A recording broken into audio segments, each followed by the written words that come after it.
This is Bill Simmons, and I want to tell you about my movie podcast, The Rewatchables, where each week I'm joined by ringer movie lovers, Chris Ryan, Sean Vennessy, Van Lathan, Kyle Brandt, Mally Rubin. We have a whole bunch of people on. We talk about movies we can't stop rewatching, and now you can watch us cover these movies on video in the Spotify app. We have covered over 350 movies, including Heat, Goodfellas, Boogie Nights, Pulp Fiction.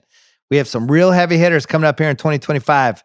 Make sure to follow us on Spotify, where you can watch every new episode right now. Just head to the Rewatchables on Spotify, now on video.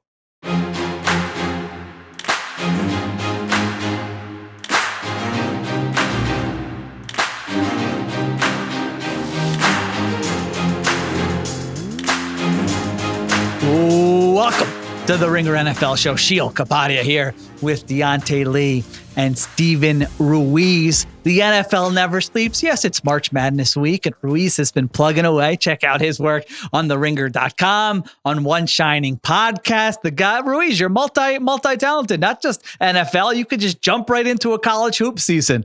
Yeah, that's right. I have bad takes on every sport you can throw at me. No, yeah, it's been fun, though, just diving into a different sport. I'm still paying attention to the NFL because it's my main job, but no, it's been a blast. It's weird sometimes, Diante, with this stuff. It's like when you do something else, it creates like a fun diversion. Like when I just start doing Phillies episodes, when they make the playoffs, you're kind of like re-energized. Ruiz just went straight from, Super Bowl, free agency, college hoops. So I don't know if he's re-energized, but we got to respect his hustle here. Yeah, absolutely. I'm glad that for me, I have not yet picked up my ringer niche yet. So I'm kind of enjoying a little bit of this quiet season for me, at least for year one. We'll see what this looks like next spring. My writing brain feels like I imagine Cooper Kupp's knees feel at the moment right now. That's boy. How it's aging me. We're going to get to those. Yes, we've got some news. We've got stuff that's happened since our last podcast. So we'll start the show, go over some of that stuff. And then we're going to hand out some awards. If you listen to the show during the season, we always ended that Sunday night show with some awards, some superlatives, and we're 1 week into this negotiating period, but it feels like 99% of the big moves, non-draft related, have already happened. So we want to take a look at some of these teams, see how we're feeling about them. Could be teams, players, coaches, no rules, but we'll hand out some awards also in this show. But all right, the big news, we've spent a lot of podcast time talking about this team and this situation, and that's the Cincinnati Bengals. They signed Jamar Chase to a 4-year, $161 million deal, $40.3 million per year, makes him the highest paid non-quarterback in the NFL. And then they also hold on to T. Higgins, 4 years, $115 million, just under $29 million per year, puts him at around a top 10 wide receiver level. And so they announced both the moves on the same day. They put out the graphic, and Bengals fans appear to be feeling really good about this. Ruiz, how should they be feeling given what they're paying their quarterback and these two wide receivers? Should this just be unbridled celebration, cautious optimism, something in between? Where are you with these two monster deals for the Bengals? If I was a Bengals fan, I would be ecstatic because at least for 1 month or 1 week or one instance, really, the Bengals ownership beat the cheapskate allegations. And yeah. I didn't know how it was going to end up like a couple months ago. I think the momentum started heading towards them signing both of these guys. And I just don't get the argument against breaking up what they have, because I know we give quarterbacks credit for everything, but this offense, being as explosive as it was and as dangerous as it was over the last couple of years, the last 3 years really, was based on those three guys. Like having those two guys on the outside and having a quarterback who can read defenses before the snap and get rid of the ball quickly, then having two guys you could throw the ball to, and they turn what could be a 50-50 situation into an explosive play repeatedly and consistently. I just didn't understand the argument about breaking that up. And I think it would have been very hard to find a replacement level player, even if it was in the aggregate and you bring in like three different receivers to kind of replace T. Higgins' production. I think just his presence on the field is what you would have to replace, and that's irreplaceable with three lesser wide receivers. What do you think, Diante? Are you on the same page as Ruiz here? I mean, I kind of tweeted it last night, right? You had to do it. You just had to do it because there wasn't a pathway for them to do anything viable in terms of continuing to be competitive without these guys. And I think that there's a lesson in that, right? Sheil, Steven, we spent a lot of time talking about the Cowboys in this regard last offseason. These are the prices that you have to pay when you pay guys as their deals are coming up and not ahead of time, right? And I try not to spend too much time harping on that because the truth of the matter is, like I said, they had to make these moves if they wanted to stay competitive. I think that the numbers that they're paying these guys is about what we would expect if you were waiting till the last second. You're going to pay your wide receiver to almost $30 million. You're going to pay a guy like Jamar Chase, who's an offensive player of the year candidate perennially, like the best non-quarterback on the offensive side of the ball. That's just what the market rate is going to be. And I was thinking a lot, as the news was broken, I was thinking a lot about those mid-aughts Colts teams, right, who were built kind of in a similar vein, especially if we're to assume that the reporting is true that they are trying to work out an extension with Trey Hendrickson. So you're going to be spending probably about half of your cap now on your 5 best players, which is fine, right? Like, it's fine if your 5 best players are the players that they have on their roster. It just means now that they're going to have to do something that I don't think we associate with the Bengals at all, at least not in the modern era, which is being at the cutting edge of your scouting department. That you're always going to be at the cutting edge in terms of pro scouting. So you can go find veterans on 1-year prove-it deals that are excellent fits for what you're trying to do in your building. That you're going to have to be on the cutting edge in terms of college scouting. So go find guys, especially on day 2 and day 3 in the draft, that can show up and be early contributors. You also have to be willing to spend cash to bring in other veterans as you're doing that. And you're going to have to be restructuring deals, which means that as these deals continue to go through the life of the contract, you're going to find the pocketbooks get tighter and tighter as the years go on. So I think that there are a lot of conversations that we're going to be having about Cincinnati in 2027, in 2028, in 2029, about how difficult it is to be a contender year over year with as many expensive deals as they have. But at the end of the day, I just keep coming back to the fact that this is what it's got to be. And now it's on the front office to field a team. It's not on your star players to take a pay cut. Now guys in the front office for Cincinnati have got to earn their keep and go find guys that can go fill in the rest of the cracks on this roster.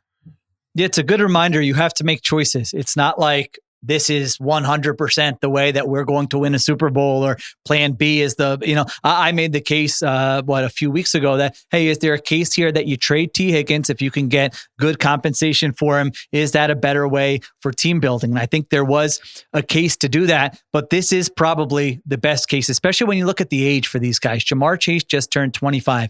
T. Higgins turned 26. And that deal that you signed him to, like if he hit the open market, he's getting paid over $30 million per year. And so it's not like you had to kind of go above and beyond with some wild number to hold on to him. And I just go back to the hardest thing in the NFL is to build the efficient offense that you can count on. Like if you can do that and then try to figure out the rest of the stuff, that's a pretty good formula. Like you're saying, Diante, with the Colts, it doesn't mean it's going to work every single season and they might not be as good as those Colts teams, but that at least gives you a chance. And when you just look at this, how they've performed when they've had all 3 guys healthy, through really over the last 3 seasons here, they've performed like a top 5 offense when those 3 guys have been healthy. So now you have them young. Obviously, if they get injured, you can say that about any player, but Jamar Chase, that's a no-brainer. You don't let players who are that age, that good, that position walk. You just have to do that every single time. And then, like I mentioned, the Higgins move,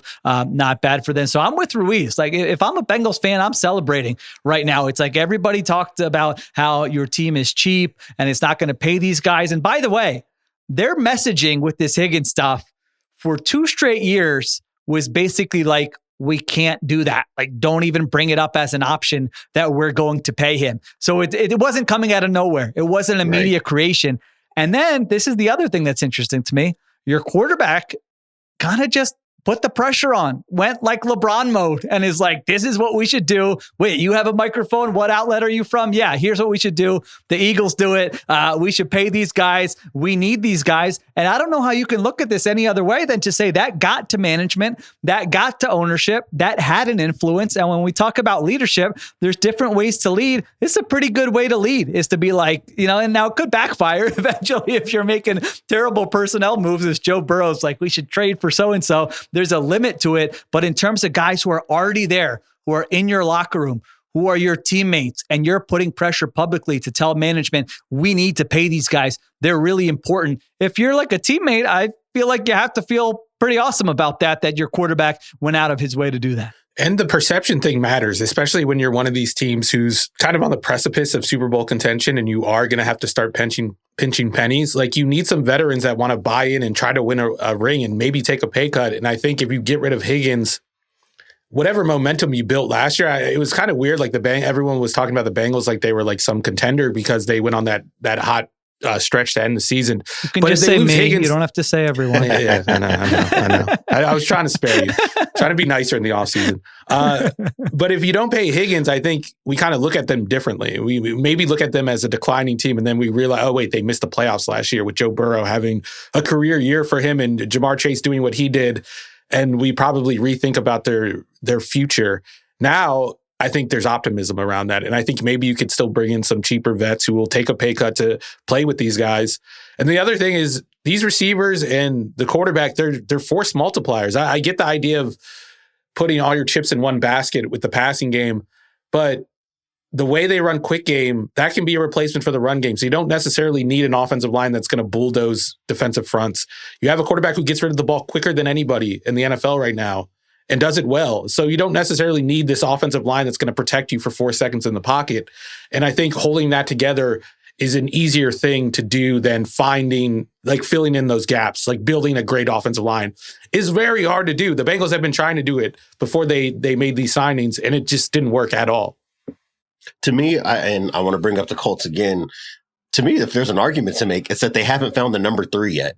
They haven't found the running back yet. Right. If I think about those mid-odds Colts when they had an Adai in the backfield to be able to take advantage of playing light boxes, and they developed an offensive line that was functional. And to Steven's point, they relied on the fact that Peyton Manning is going to solve problems that the offensive line can't. Right. Because you're not going to be able to pay a top offensive tackle. You're not going to be able to pay for a top interior offensive line, even though they had Jeff Saturday. Right.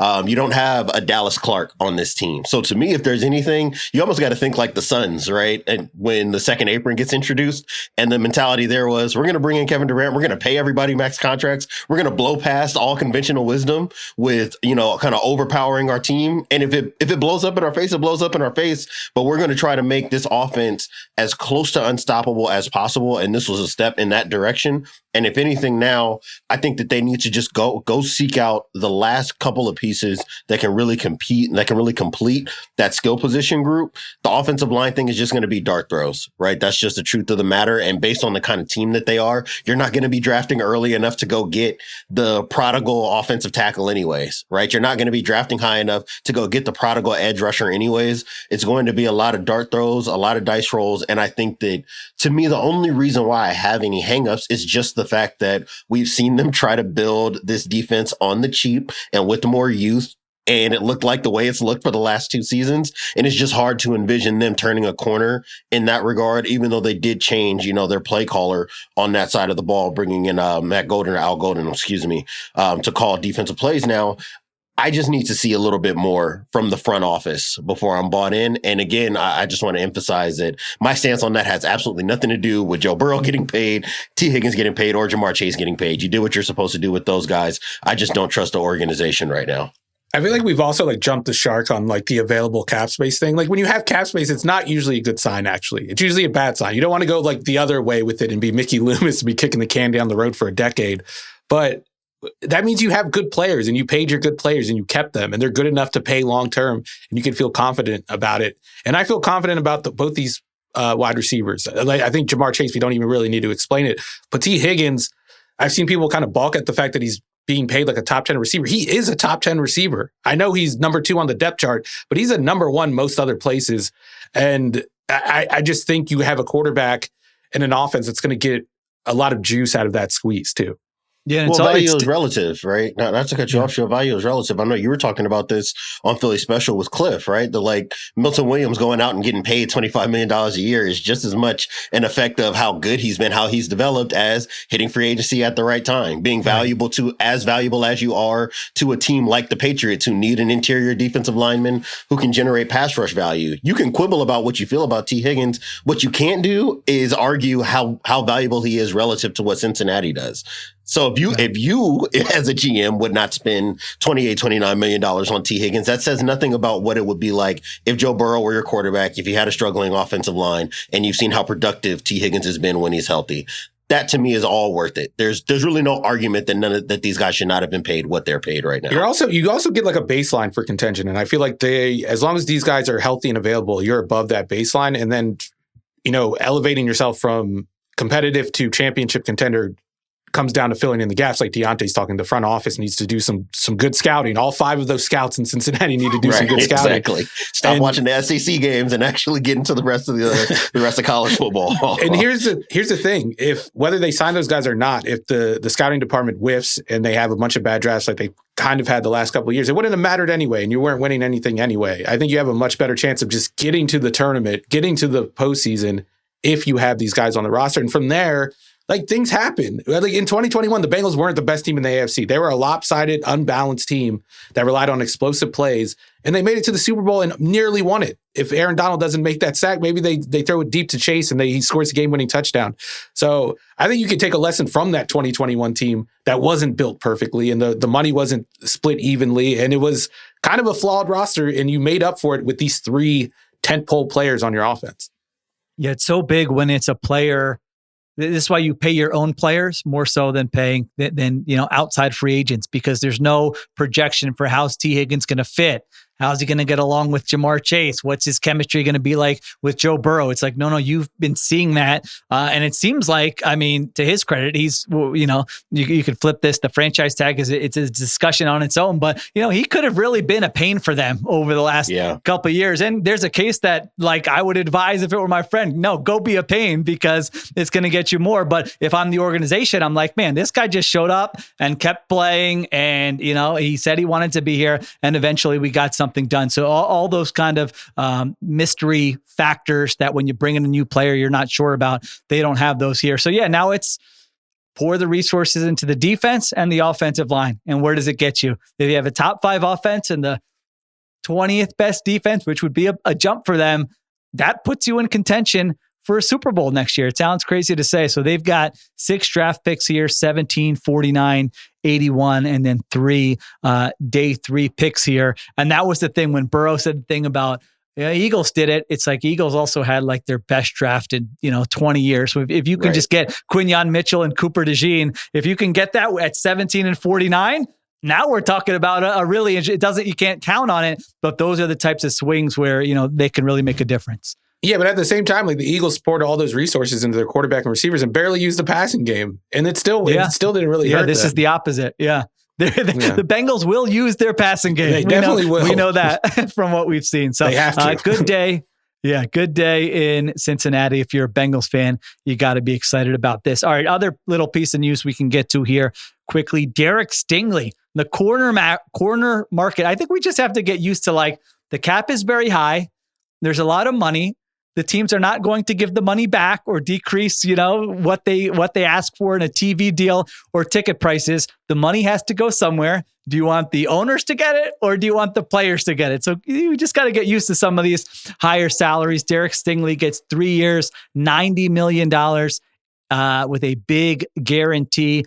First team All-Pro at a premium position, 23 years old last season. And the guy was a first-team All-Pro cornerback. So earlier this offseason, J.C. Horn got $25 million per year. That looked like the biggest deal for any cornerback. Now Stingley tops that one pretty significantantly. Diante, I feel like you have been a big Stingley guy, I want to say, for a while. Definitely. Let me know if I'm wrong about that. This is from 2019 on. I think I remember you during that draft. I think I remember you being like, are people overthinking this with Derek Stingley? So your guy, we'll give him a your guy label here, gets a nice deal here. It seems like, again, this is a no-brainer, the type of player you want to lock up if you're the Texans.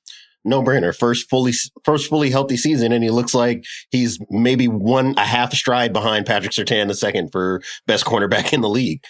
I think for me, I was impressed by how far he blew ahead of JC Horn's number. Yeah. So great job by him and his agent negotiating, to really push the corner market forward. Good on the Texans. You trade away Laramie Tunsil, probably to open the door, probably starting to phase out some of your older veterans so you can open the door to pay your younger guys. So good on them for getting this done ahead of time and not having him and Sauce Gardner kind of competing for resetting market value. This makes sense for Houston. Last season, 5 interceptions, this season, 5 interceptions, and past the ball skills. You just see the productivity on a week by week basis. You saw in the postseason against the Chargers that I think that really stamped it for a lot of people that Derek Stingley is now gone from really, really good corner on an impressive defense to he's the kind of guy you can't test in a playoff environment because he can end your season. Right. And I think that if he continues to play in that type of regard, we're going to see that this money ends up being a deal. I think that paying for him and signals that they're going to pay Will Anderson whatever it takes to reset, the edge market. Maybe not the edge market because Myles Garrett is at $40 million, but he'll be paid pretty handsomely, right, as well. So, for Houston's roster build. He very well could. When you look at his age, I think he will actually probably. So I think that this all makes sense for Houston. They're going to have to go land offensive linemen in the draft. I think that was going to be the plan no matter what. I love Stingley, one of the best players in the league. I would not be surprised at all if he's right back in the Defensive Player of the Year conversation by December of 2025. Yeah, Ruiz, I feel like we talk so much about, and rightfully so, the Texans' issues on offense and the play calling and the O-line. Their defense showed up last year. I mean, their defense was awesome last year, not just in, these beating up on bad quarterbacks and stuff in the regular season. Their defense was good enough to beat the Chiefs. If they could block, they probably beat the Chiefs in the divisional round. Yeah, they played great quarterbacks really, really tough, and that has been the case with DeMeco Ryans for a while. So to Diante's point, Will Anderson and Derek Stingley, there aren't many better sort of building blocks for a defense in the NFL. No, and Stingley's just like a foolproof, scheme-proof cornerback too. There are some corners who have big years. Going back to Richard Sherman, I loved Richard Sherman as a player, but he was like a zone corner for the most part who could get exposed by some shiftier wide receivers. I remember Keenan Allen having a lot of success against him because of that.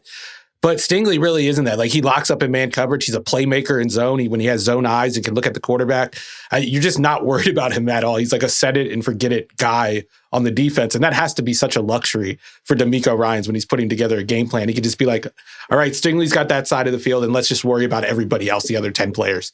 Yeah, really, like Diante said, not a lot of corners in the NFL you can say that about. So guys like Sauce Gardner are pretty excited about this deal, I would imagine, and what's going on in the corner market here as well. All right, let's take a break. We come back. We are going to hand out some awards. I actually just thought of a bonus award here as we were discussing there. Something jogged my memory that let's be honest, I wanted to rip someone for. So we're going to do that also in the next segment. All right, we're back on the Ringer NFL show here. We've got some awards to hand out. We just made it free flowing. No rules. It doesn't have to be a team or a player or a media member or whatever. It can be anything you want. We're kind of just going to go around the horn, see where these discussions end up taking us. Ruiz, you want to start us off. What is your first award or superlative from the offseason? I'm going to give out the Who's Going to Stop This Offense Twitter graphic award to the Baltimore Ravens for signing DeAndre Hopkins. Oh, yuck. And honestly, when I first started researching this award and looking at DeAndre Hopkins, I was a little lower on the move than I ended up being because Hopkins' numbers weren't that bad. They were a lot better than I expected. Last year, we are seeing a dip in explosive play rate, which I think is a big deal when you're signing an outside receiver, and that's kind of what you're wanting to add to the offense. But he still can get it done against man. And I think that's what Baltimore needed. They needed a trustworthy target on 3rd and 7, 3rd and 6. And he's a guy that can make those tough catches over the middle, or he can make a back shoulder catch. And I've been clamoring for Lamar to have that type of target on the outside. I wish it was 4 years ago, that version of DeAndre Hopkins. I think this version creates even less separation than that one did. And separation was never really Hopkins' his thing, but he still doesn't drop passes. And with Baltimore, as a Lamar backer for all these years, the third down drops just always kill me. Their season ended on a drop by Mark Andrews. I feel confident saying, and this might backfire, I'm knocking on wood right now, that DeAndre Hopkins isn't going to drop a key third down target in the playoffs next year. DeAndre Hopkins, Diante, did you like that signing by the Ravens? Because I'm a little on the fence about if he's actually going to make an impact for them.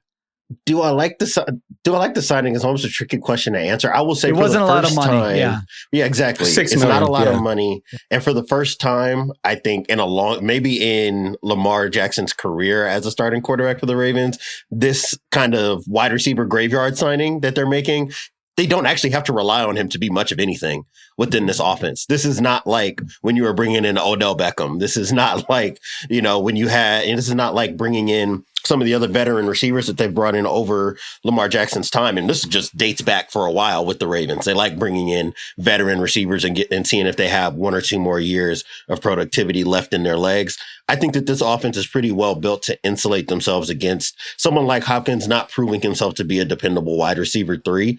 I think that if all we see from him is a target share that we got from Nelson Aguilar over the last couple of years, that's probably a net positive for them. Assuming that DeAndre Hopkins is as healthy as he needs to be to get through the season, and that the Ravens are able to operate offensively similarly to how they did last year, where it's a lot of quick game, ball getting out of Lamar Jackson's hands fast. Outside the numbers, they're working the middle of the field with Isaiah Likely. I'm really fascinated to see what comes of Mark Andrews and his role in this team, assuming that he's still on the team by the time we get to the draft, because I think that it might be wise to either release him, see if you can trade him, try to get off of some of his money.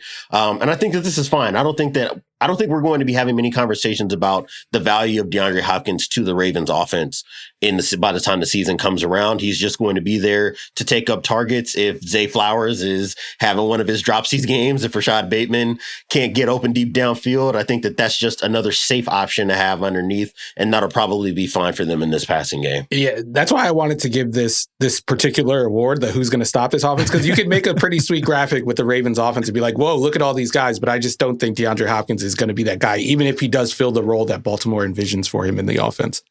Yeah, the playoffs were weird for him, and there was like some injury stuff that you never really know about, but he only played 43 snaps out of their, 161 snaps in the playoffs. So I remember looking up being like, wow, he only played, 12 snaps in that game. But again, I know there was some injury stuff there. So who knows? So yeah, your guys, I mean, they had the best offense in the NFL last year. So DeAndre Hopkins doesn't need to come in and change their offense. He just kind of needs to play a role. And that's like, that's lower than sort of wide receiver 3 money based on some of the contracts that have been handed out. So this is definitely like role player. Can you come up, be reliable for us in some high leverage spots? I was going to ask, I always want to compare what the options were, right? And if the options for Baltimore was you pay $6 million for a Hopkins, you trade away a day 3 pick to bring in a Deebo Samuel, or you pay $15 million a year to bring in Cooper Kupp, which of the 3 fits Baltimore best? I think that this is probably the move that fits Baltimore best. Especially what Devontae Adams ended up getting with the Rams. Like, I think Devontae Adams would have been the dream addition, but it was just a little bit out of their price range. So I think this is the best case scenario for them. Hopefully it hits. And if it doesn't, it's a low risk move, $6 million. And he just becomes the next old Ravens receiver who gives the offense very little to nothing. This is not a new storyline for this franchise. Des Bryant Award. Exactly. Deebo would have been nice for the Twitter graphic, though. I will say that. Oh, yeah. As far as the who's going to stop this offense thing? Off the bus type. Yeah. That would have been prime Deebo in this. The aesthetic would have definitely worked. Amazing. But yeah. Does Hopkins even make the graphic now that I think about it? Because you have Lamar on there, obviously. You have Mark Andrews, I think, still. Isaiah likely might make it over Hopkins. Zay Flowers makes it over him. Yeah, I don't know. How wide are we talking here? We would have to talk to a big graphic. Yeah, I was going to say, hey, we're really stretching this out now. All right, Diante, what do you got? What's your first superlative or award? So to me, this is the John Wooden Do Not Confuse Activity with Achievement Award. I've got a few teams. Okay, I got a few teams that I can throw here. I'm kind of interested to see who you think this fits most with.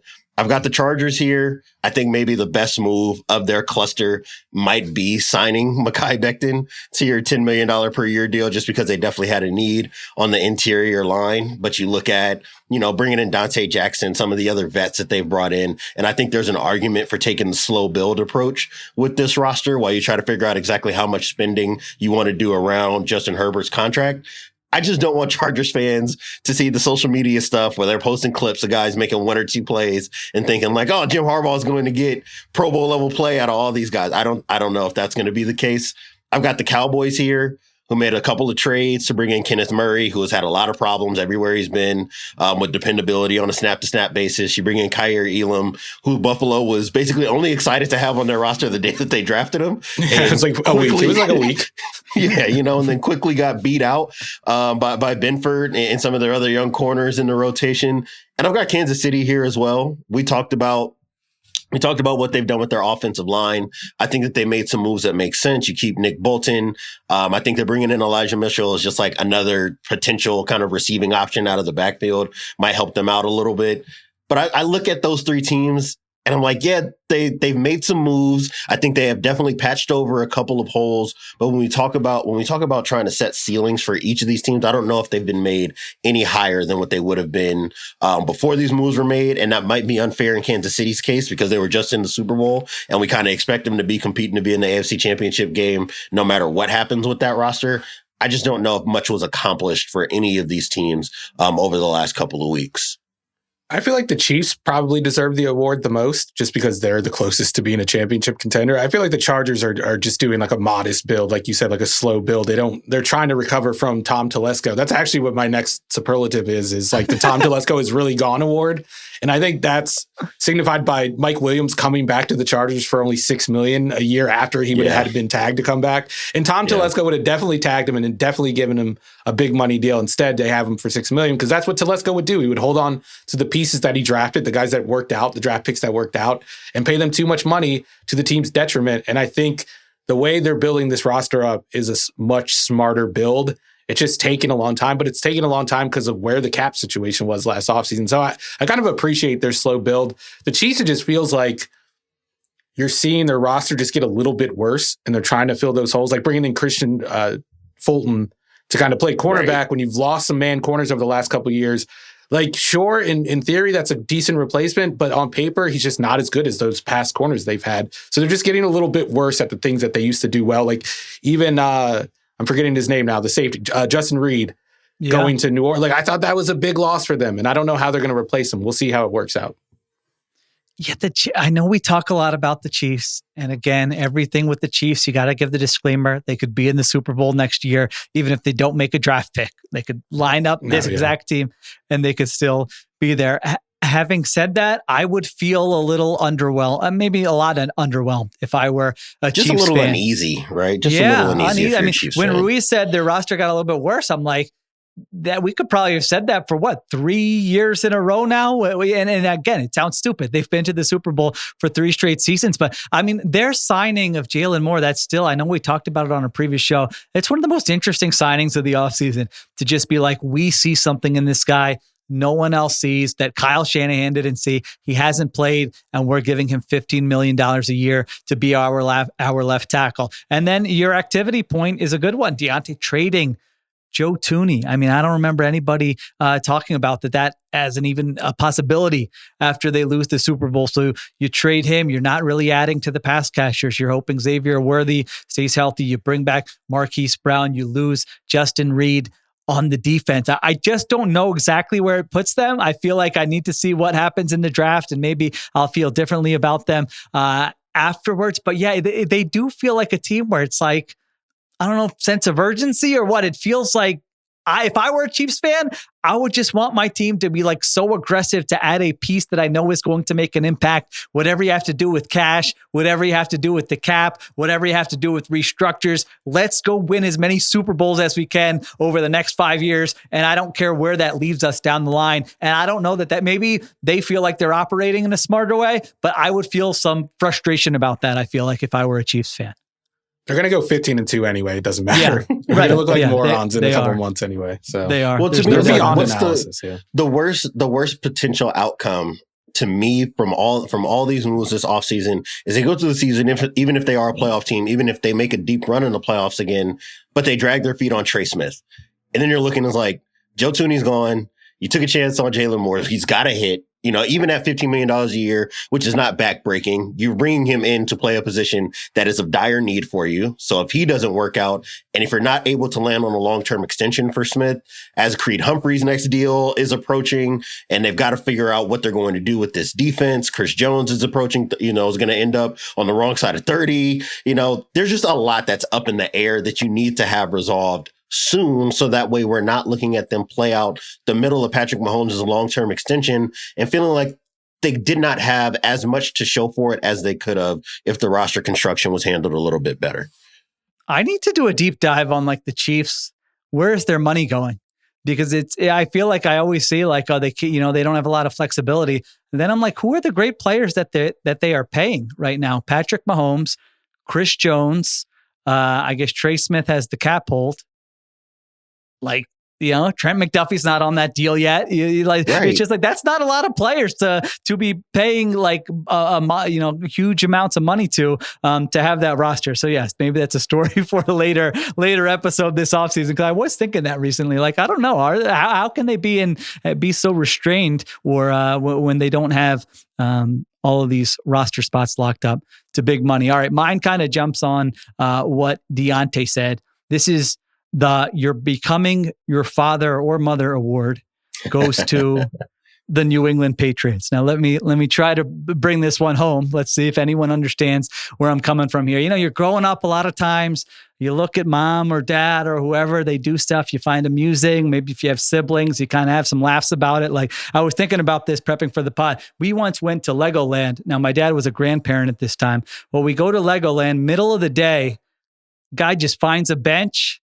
He's asleep, taking a nap, 2:00. Power this nap. chaotic kids screaming. Yeah, that's a chaotic place, Diante. You live near Legoland there. You know what I'm talking about. It's just that is not, we just looked at it and started laughing. Where did he go? Oh, there he is. He's literally sleeping on the bench at 2:00 in the afternoon in Legoland. So I laugh at that. But now, you know what? Take the kids to the movies sometimes. Those comfy chairs, those 30-minute previews. My eyes might be closing a little bit and I'm able to take the nap. So that's what I'm coming from here. How does this relate at all to the Patriots? I remember a time not long ago where it was the start of the league year and free agents were being signed. And I don't know how the photo surfaced or circulated, but it was Bill Belichick. I think it was Cape Cod. Basically, he was on vacation. And the messaging was basically the Patriots laughing at all these dumb teams for spending all this money. And it's Belichick's going to be there at the end in January. He's just laughing at all of you, how you build your teams. Well, now kind of look at where we're at here. The Patriots are sort of the team that they used to make fun of. I know they had a lot of cap space. You look at the deals they made. Milton Williams, $26 million per year.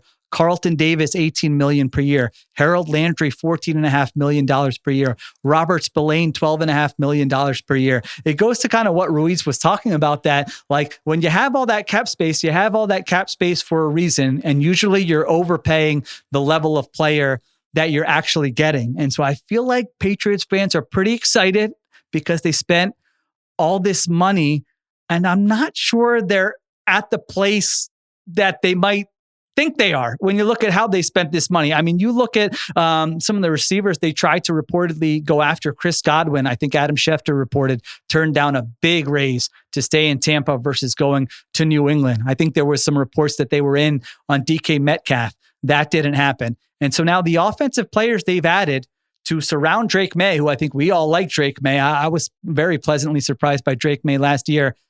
34-year-old tackle Morgan Moses, wide receiver Mac Hollins, tight end Austin Hooper, and backup quarterback Joshua Dobbs. So again, I know they had cap space. All I learned about them is that hey, Mike Vrabel likes some players. Go give that player the bag. And I don't know exactly where it's gotten them this offseason. So Diante, am I being fair, unfair? What is your reading on the New England Patriots and what we've seen so far this offseason? I think the analogy is fitting. There are a lot of things that apply to New England. So there's what you're saying. I was thinking the quote that I always come back to, I forget what NBA team it was applied to, but they ended up having to maybe it was the Thunder after trading James Harden. And the conversation there was welcome to the real NBA, where you don't just get to enjoy everybody being on rookie deals and we can fill out a roster that's stacked up. No, eventually you have to make tough decisions. For the Patriots fans, this is the real NFL. where you lose games, you're not in the position you'd like to be in, you've got a bunch of cap space and even more holes on your roster, and you've got to spend above your typical ticket price in order to bring guys in. In a lot of ways, you can look at each of these deals individually and say, okay, that might make sense money-wise. Maybe Milton Williams is the biggest stretch because you just haven't seen him at high volume yet. You're kind of banking on him playing the best football of his career while he's on this deal with you. Carlton Davis, a couple $1 million maybe over what you'd like to pay for what's going to be a cornerback 2, but a very dependable player. Harold Landry, and you can go down the line. But you look up and it's like you spend above ticket price because these were major holes on your roster that you had to fill. They still have not addressed what is the most important thing. Then you noted this, Sheil. They need offensive playmakers. They need a better offensive line to build around Drake May, to just build a more balanced, healthy offensive system around Drake May. So if I'm a Patriots fan, not only am I concerned that you didn't walk away with enough on the offensive line at receiver for you to feel better, I think you're probably looking at your head coach if you're pessimistic and wondering, are we sure that you know how to handle a rookie quarterback, a rookie deal quarterback who has the kind of talent that Drake May has? Because you don't have to treat this guy like Ryan Tannehill, right? And I think that for them, maybe it's a little bit incomplete because they may leave the draft with a couple of guys that we're really happy with that fit the timeline with Drake May and, are high floor players that can show up and contribute right away. Right now, I'm looking at the contracts that they handed out and looking at the depth chart and saying, all right, well, that's not a gaping hole anymore, but it doesn't actually make you ready to compete in the AFC East with Buffalo, right? And I think that that's where they need to get as quickly as possible while Drake May is on this rookie deal. Yeah, I would even go back to 2021. I think that's when they had their big free agency spending spree with Belichick. That was the first time they really did it because they had a bunch of cap space for the first time. And they had to spend it because you have to spend the money. There is a cap floor. But the approach is just what confuses me. It just seems like you brought in Vrabel to be the new Belichick, basically, to build the defense. You don't really need star players. You just need guys that will do a job. But they kind of went the other way with it, and they're spending money on defense to bring in some stars, including Carlton Davis. And the offense, what did they bring in? Mac Hollins? I don't know. It just seems rough right now for Drake May. The outlook for next year doesn't seem any better than it did going into last year. And I think that was the key to this offense. And maybe they are trying to build through the draft, and maybe they are just saying, hey, we have this cap space. We have to spend it. We might as well spend it on these guys that we think are going to help the defense from day one while we kind of build the offense properly. I just agree that I wouldn't be excited about these additions if I was a Patriots fan. They're kind of like replacement level additions. Yeah. Let's see what the draft looks like. Maybe it's a different story, but yeah, you felt like, man, what Drake May showed last year, priority number one, help him, whether it's offensive line or pass catchers. And again, I know they tried for some, but it's still okay to be disappointed that those plans didn't come through. And now you're here with Mac Hollins and Morgan Moses and Austin Hooper going into the draft like that. I mean, that is not great when your quarterback really showed last year he can operate in a less than ideal environment. It doesn't mean you want him to. He can operate there, but go ahead and make his life easier. I'm not sure that's happened this offseason for the Patriots. All right, let's take a break. We got some more awards to get to. All right, we're back on the Ringer NFL show. Ruiz, what do you have? Any more for us? Yeah, I'm going to go with the move that makes too much sense for it to actually work out, and that's Davante Adams to the Rams. I just think he fills in such an obvious hole with them getting rid of Cooper Kupp and then wanting to be better against man coverage. You look at Davante Adams' numbers against man coverage, and those haven't really gone down over the last couple of years. He's one of the best there. The one thing I am concerned with, we've kind of talked about them seemingly wanting to get back to that Jared Goff style of offense where you're running the football, and I just don't know how Davante Adams fits in with that structure for the offense, but it just seems to make so much sense. And just knowing NFL history, recent NFL history, these moves that make so much sense never work out when the regular season actually starts. So that's my one concern, is that it's too good to be true. But if it does work out, I don't want to say anything about the defense. I don't know what that defense is going to look like. It's volatile year to year. I know they made some strides last year, but progression isn't linear, and there's no guarantee they're going to get better because their young players are going to get better. But that offense is Super Bowl worthy if everything hits. So you think that this could be one where we're in week 10 being like, man, we all like that Davante Adams move so much.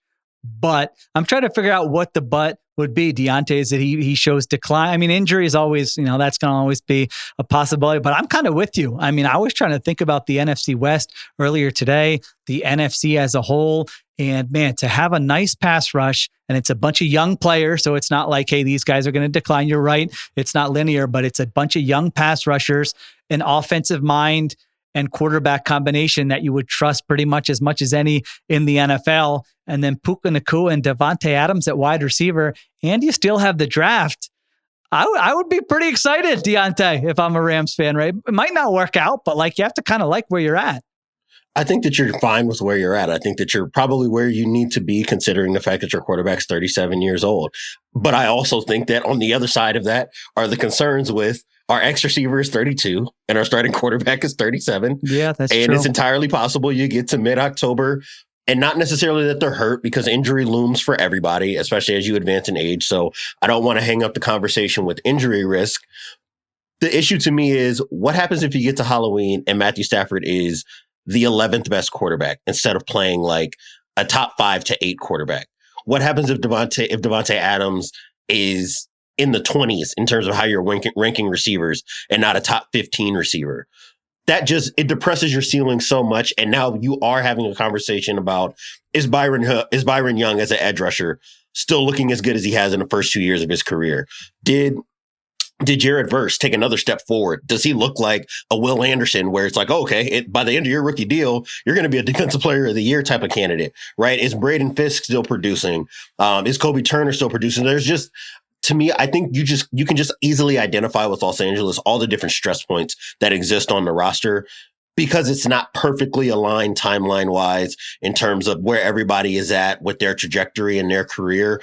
The defense could very easily be in the 20s in terms of DVOA next season. Not because they're doing anything wrong, but like Steven said, their edge rush just might not be ready to take that next step forward to be a perennial top 12, top 10 type of unit.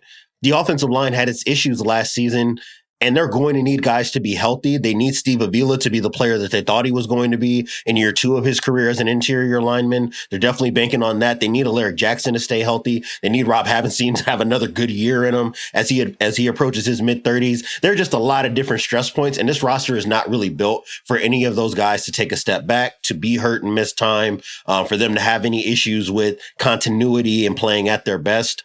I was just watching them in December, and I think we had this conversation a couple times on the podcast we're used to Los Angeles looking a certain way as they approach the playoffs. When they have good playoff runs, they look like they're clicking on all cylinders. It didn't look like that last season. I think they got a great draw with getting Minnesota as they were kind of cresting and heading in the wrong direction in the wild card, and it looked good in the snow against Philadelphia. I don't know if that's a data point that you can take and say, hey, we were one great 2-minute drill away from going to the NFC Championship game.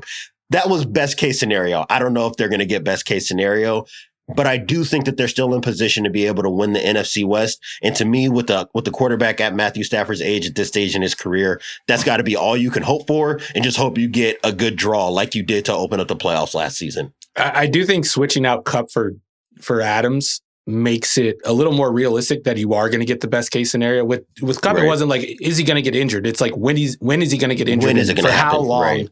And even if he's healthy, does he still have the juice that he used to have? And like, just based on the film, and that's all we can go off of. We're not privy to his medical history or his medical records or anything like that. It doesn't seem like he has it anymore. And Davante Adams, still on film, still pops off the film, still can move, can still make plays down the field, even with a lesser quarterback. And this might be the best quarterback he's played with since Aaron Rodgers was an MVP candidate, which was 4 years ago at this time, or 3 years, I guess. Yeah. They have a chance. That's like a theme of some of these things in the show. Bengals, you have a chance. Yeah. Rams, you have a chance. That's all you can ask for. If you hit that, whatever, 95th percentile outcome, are you actually a Super Bowl team? And, it's a yes or no for every team. And for those two teams, I think it's a yes. And there was a scenario where the Rams were having a conversation where it would be a hard no. Whatever the best version is of this team, it's not close to a Super Bowl team. I think things worked out for them here this offseason. All right, Diante, what do you got? What's next? So this one for me is the Incomplete Grade Award. I thought that this actually applied to Cincinnati, and we talked about some of the reasons why with them needing to nail the draft. The other team that I'm thinking about in this regard is the Jacksonville Jaguars. who I think who've done a pretty good job at bringing in role players that should fit Liam Cohen and Anthony Campanille's offensive and defensive philosophies. They're just another team that I think has to nail the draft if we're going to see them make the leap in the AFC South that we need them to make in order to be a playoff contending type of team. You need to see them add on the defensive interior. I think that if you've been paying attention to some of what they've been saying publicly, they are definitely signaling that they want to take maybe multiple swings in the draft at bringing in young guys that can play on the defensive interior, help them stop the run, which I think has been an issue for them. Definitely was an issue for them last season. I think bringing in a different defensive style is going to help them not give up as many explosive plays. I liked Ryan Nielsen. I just don't know if what he was trying to do fit with their defensive setup at the time. And then I think they need to take a couple of chances on offensive linemen, especially on the interior as well. Bringing in Patrick McCarry makes sense given how bad their interior was last season, but he is kind of getting up there in age. Sheil, I think you made the point both in the free agency rankings and in the podcast, right? The theory of Patrick McCarry is he can do anything. Right. The problem with Patrick McCarry is that he doesn't do anything at the level that you would like for him to do in order to be the kind of player that, gets so much time spent talking about him in every Ravens broadcast when he's playing, right? This guy can play center. He can play tackle. He can play on both sides of the offensive line. Oh, it's draft season, Diante. Don't get me started with those things. Yeah, here we go. This guy can line up at 5 different positions. But is he good at any of them? Right, you can only play him at one. He can't the play Isaiah all Simmons 5. problem. It's the Isaiah Simmons problem. The Yeah. snap by position 1000%. PFF graphic, those guys never work out.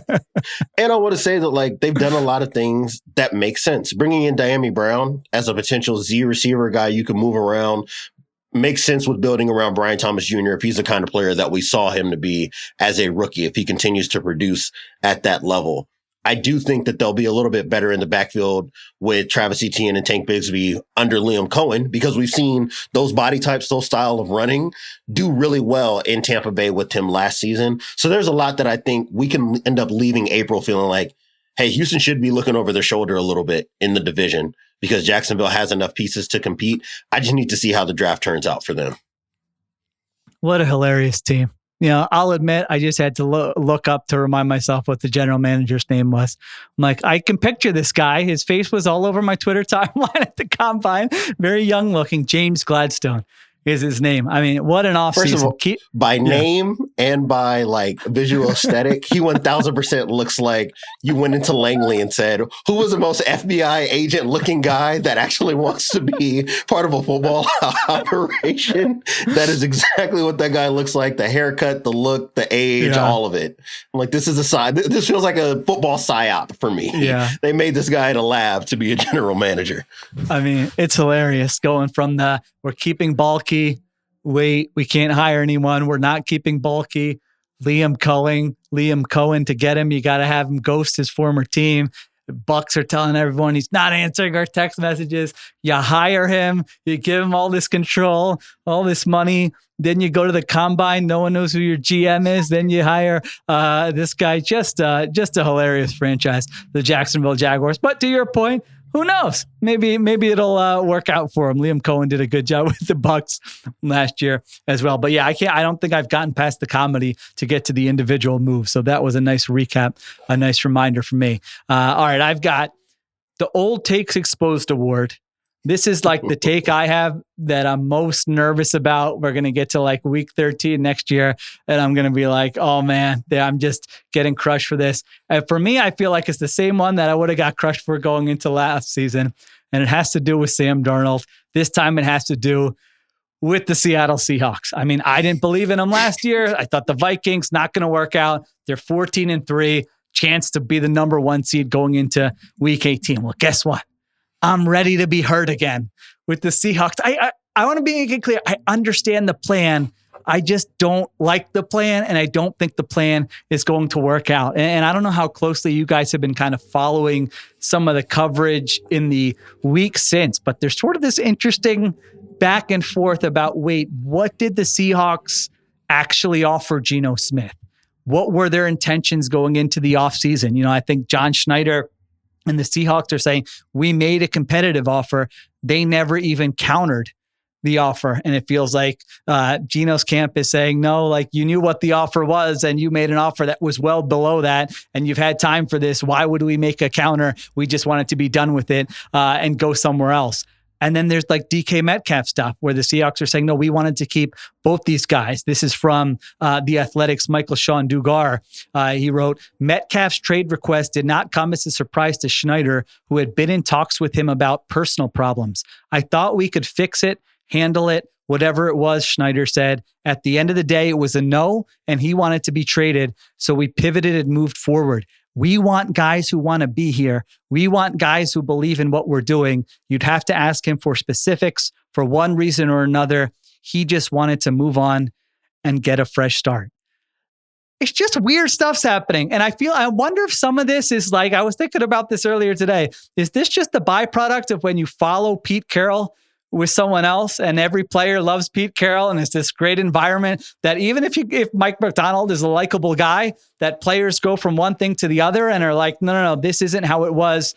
We don't love this. I don't know if there's, but those are just some, but like, right, Diante, those are some weird quotes about the DK Metcalf situation. Very weird quotes. And I would say, like, talking and listening to what he was saying in the kind of on the heels of the Geno trade, and now listening to that quote about DK Metcalf, I'm looking at John Schneider and I'm just asking, like, do you know that your hands are on the wheel here? Like, you know that this is your team now, right? Like, this isn't Pete's team. You don't have to follow, your powerful head coach's bidding.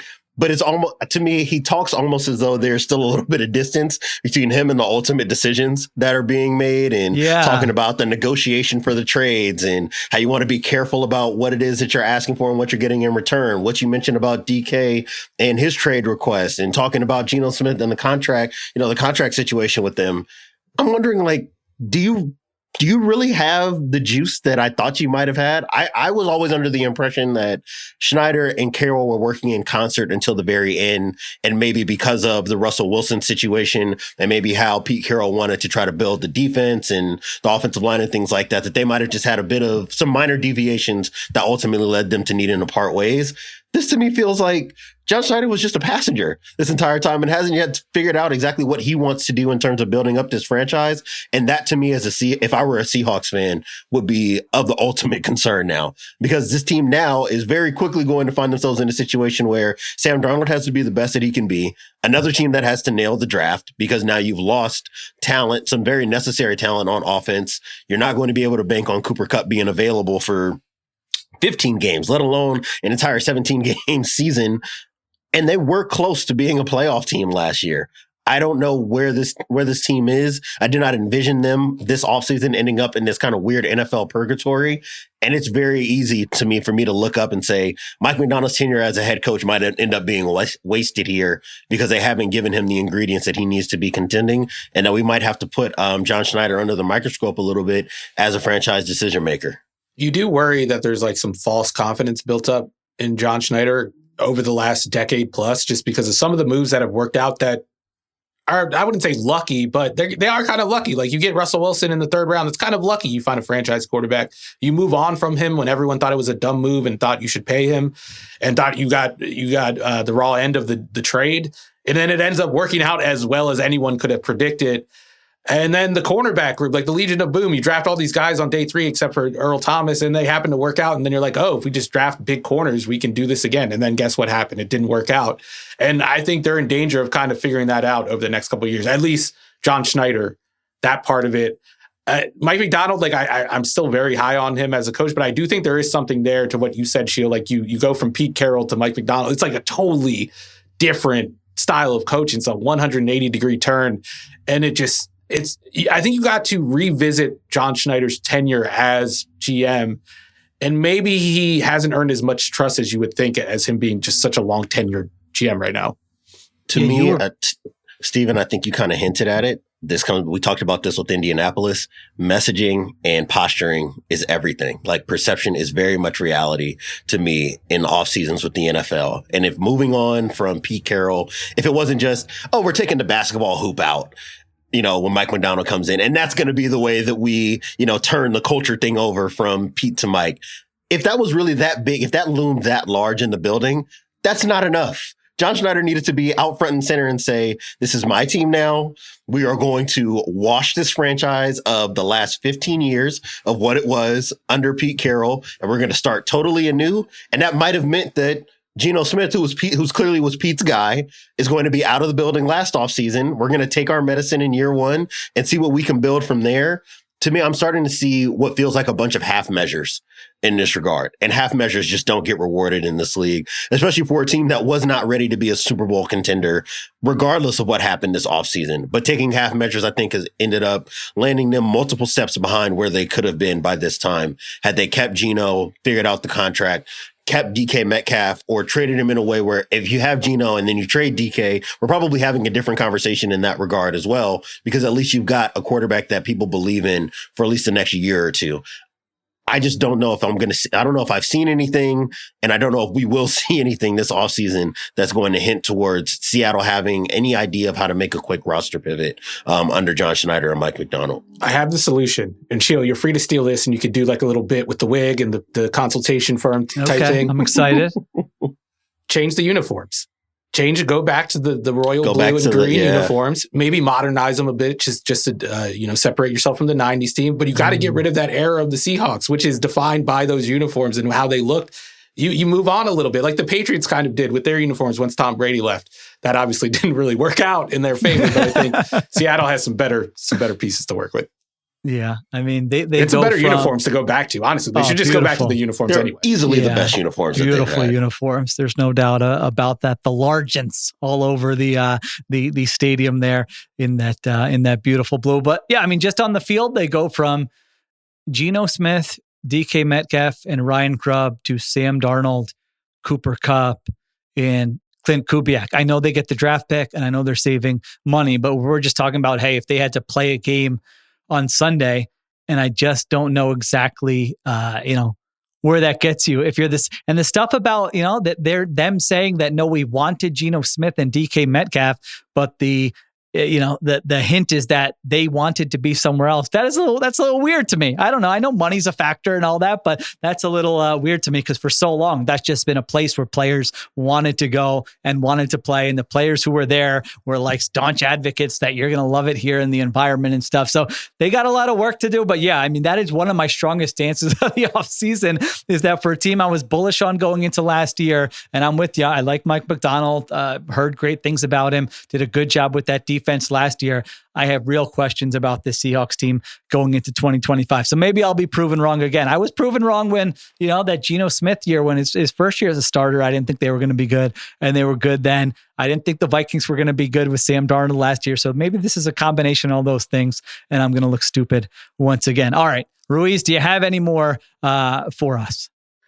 Yeah, I have You're Home Now for unhinged defensive players. CJ Gardner-Johnson just going to the Texans. I don't think it's going to move the needle at all, but I just love that fit so much. And he's going to get so many personal foul flags, and that defense is just they might set the record for personal foul flags, but I really do think that's an identity move. And I think if they make a run in the playoffs next year, we're going to be talking about CJ Gardner-Johnson and being like, he may not be like an all-pro, but he changed the locker room, or not changed it, but added to the locker room and made this team just a better unit and a stronger unit. And I do think he fills in some holes with them. I don't know if that changes Petrie's role in the slot. I doubt it does. But I am interested to see how this defense looks, if it's even faster than it was last year and more ferocious than just flying around, just hitting people with their helmets first. Yeah, I like that fit. He played well last year. You're right. You can just picture him being a good player for them. So yeah, I like that one, no doubt. He'll be on the Eagles next year, though, by the way. I think Steven missed a couple of names. There are a couple former 49ers who are definitely home now, playing for Vance Joseph between Talanoa, Hufanga, and Dre Greenlaw. I have Greenlaw and Hufanga. Yeah, they're another one that fit this award, and I can't wait to see that either. I feel like those defenders are kind of back. They kind of went out of style, I would say 10 years ago, when people didn't want to sign any more box safeties or just safeties that just hit hard. But now we got them. We got the sicko linebackers and safeties. There you go. Everything's cyclical. All right. And then for me, I've got one more. It's a You'd Better Be Right award. We don't have to spend much time on this because there are a lot of teams that we've talked about throughout the last couple of weeks. The Commanders, to me, is at the top of the list here, trading for Tunsil and Debo, who might be guys that you brought in 2 years too late. In both cases, right? Giving up draft capital to bring guys in, even though they do fill needs. Playing for Javon Kinlaw, $15 million a year. I mean, you want to talk about unhinged? Like that's just that was the worst contract I think of the offseason. Just absolutely wild behavior from Adam Peters. So yeah, you guys just better be right about what you think of these players and what they can give you as veterans. I've got the Titans on this list too, and I think that they might be able to fit into the incomplete award, because if you go get Cam Ward first overall, then maybe everything is fine. But not being in on any veteran quarterback, you bring in Dan Moore, who I do think will help them. They had a need at left tackle. I think moving J.C. Latham back to right tackle, which is what he played in college, makes a lot of sense. But you bring in like an aging Kevin Zeitler who got hurt last year, had to miss some time. I have some concerns about whether or not that offensive line has actually been addressed to a satisfactory level. I'm still unclear on the defensive vision. You look at that depth chart around Jeffrey Simmons, and it's like, I like T'Vondre Sweat as a player. I don't really know what I'm doing with this defensive backfield right now. The linebacker room is still kind of in flux a bit. So those are teams that it better be Cam Ward at number 1 overall, looking at that roster right now. And then the rest of the draft better, kind of blow me away in terms of adding pieces that can contribute right now in that respect. And then the last one is just like double check the navigation award, because I'm not sure where they're going. And that's Indianapolis. I just keep looking at this roster, and I just keep thinking about the Anthony Richards situation. And the question I keep coming back to is, where is this team going?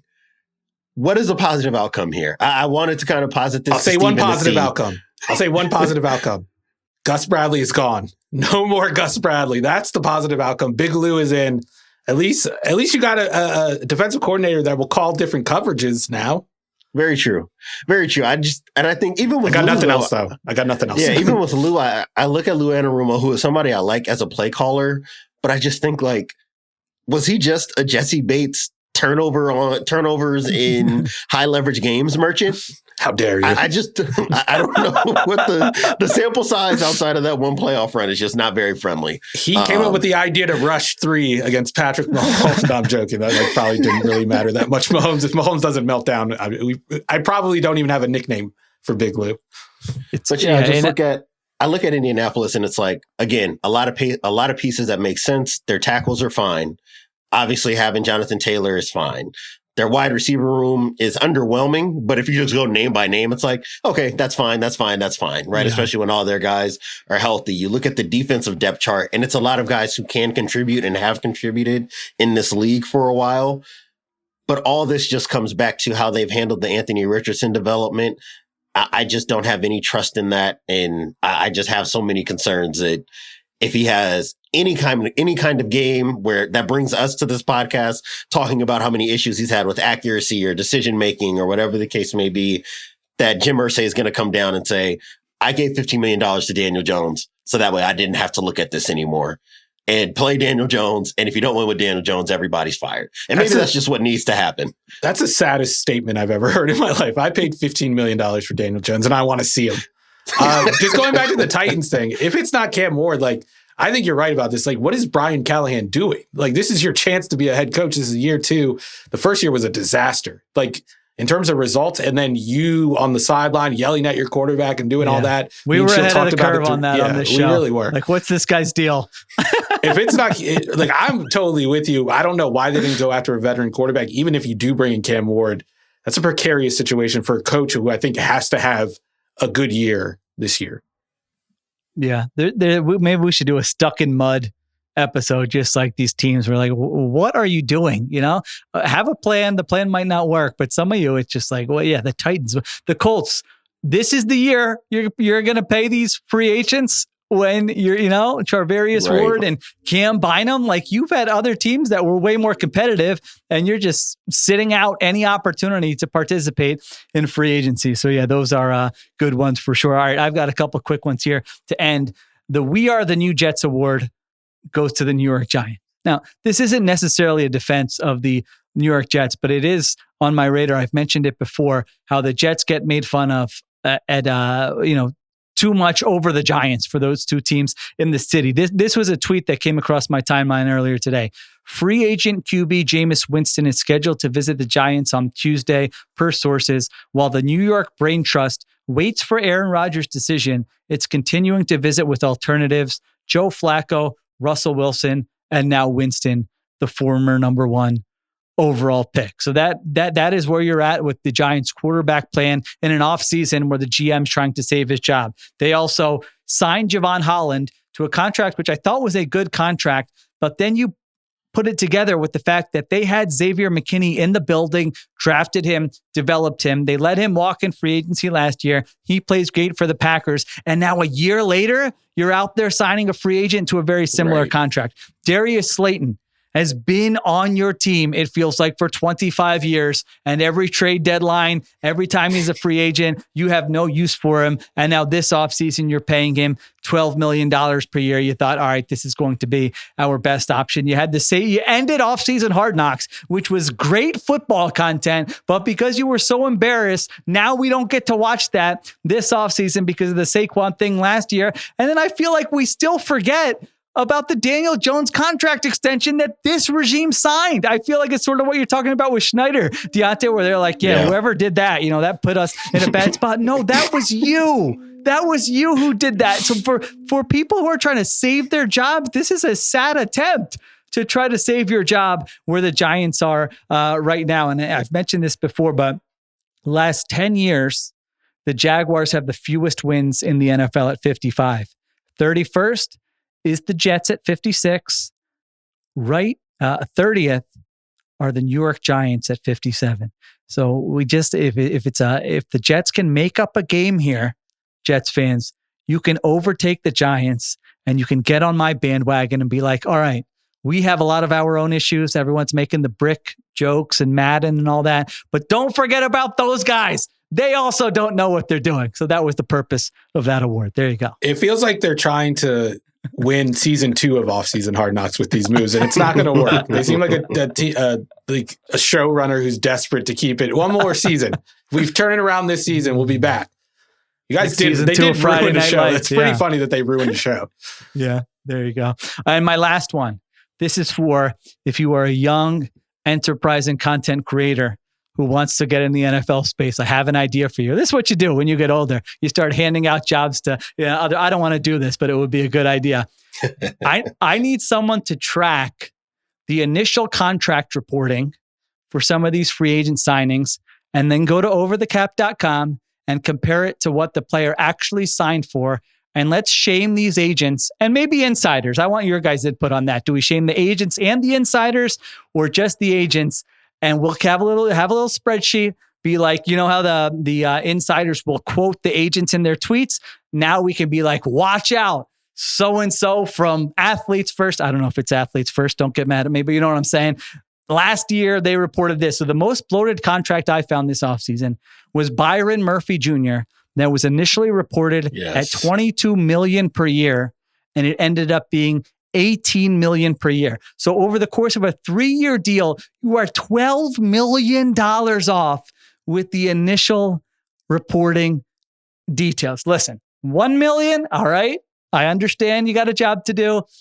$2 million seems to be the norm. I still want to make fun of you. But once you get over $2 million per year difference in what you're leaking and what the insiders are reporting, I got issues. And so I need somebody to track this. So at this time next year, we just call out all of these agents. Diante, you with me? Not only were they multiple millions of dollars off, $22 million per year basically puts him one step behind what J.C. Horn signed. Yeah. That's why I was like, oh, okay. I didn't know that Byron Murphy was that valuable to Minnesota, but apparently his agent did a great job of negotiating the deal. And then you look up, like you said, days later, and it's like, oh, okay, I see. Somebody was a little thirsty to get some free agency news up on the Twitter feed. I get what's going on here. So yeah, I'm totally with you. We need to do a much better job of vetting what we're hearing from agents via, our insiders / newsbreakers in national NFL coverage. I think Sheil, media issue or agent issue, Ruiz? What do we got? It's an insider issue to me. Okay, they're the filter. They're the ones that can be like, no, I'm not tweeting this out. I could report it objectively. But I have a solution for you. Go to Indy next year. Show up at the Starbucks, camp out, and confront some people. You have the platform now. Then we need Sheil right there at the Starbucks with the bullhorn, just yelling at every agent that walks by. Hey, there's so and so. He reported, but now that might not be bad content. Yeah, Shame. You could have interrupted the fight and been like, "No, both of you guys are the problem here." All right, so we'll see. We'll see if that one gets any traction by the time next season rolls around. All right, I'm out of awards. You guys good? Yep, I'm out. Everyone's all good. mine. All right, there you go. We'll be back later this week. Aaron Rodgers watch somehow still continues as Minnesota Want to be released from this hell, please. Yes, please. So we'll see if we get to that later this week or not. If not, we will talk about something else. All right, thank you to Stephen Ruiz. Thank you to Diante Lee. Thank you to Christopher Sutton for producing additional production supervision by Conor Nevins and Arjuna Ramgopal. I'm Sheil Kapadia. We will talk to you next time on the Ringer NFL Show.